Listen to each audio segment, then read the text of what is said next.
নাটকটাতে তোরা বুঝতে পেরেছিস যে যেমন আমরা কি করি যে মায়েরা না সবার ঘরেতেই কি ছেলে মেয়ের মধ্যে ভেদাভেদ থাকে, তাই না?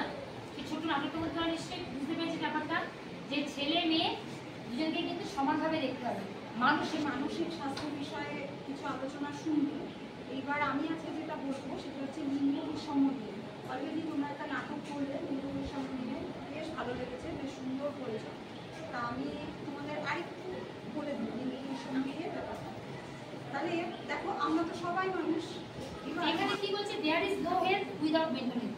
বলছে যে আমরা শরীর স্বাস্থ্য নিয়ে অনেক রকম করি তো, কিন্তু মেন্টাল হেলথ যদি ভালো না থাকে তাহলে শরীরের স্বাস্থ্যের আর কোনো রকমই ব্যাপার থাকে, তাই না? মেন্টাল হেলথ সবার আছে।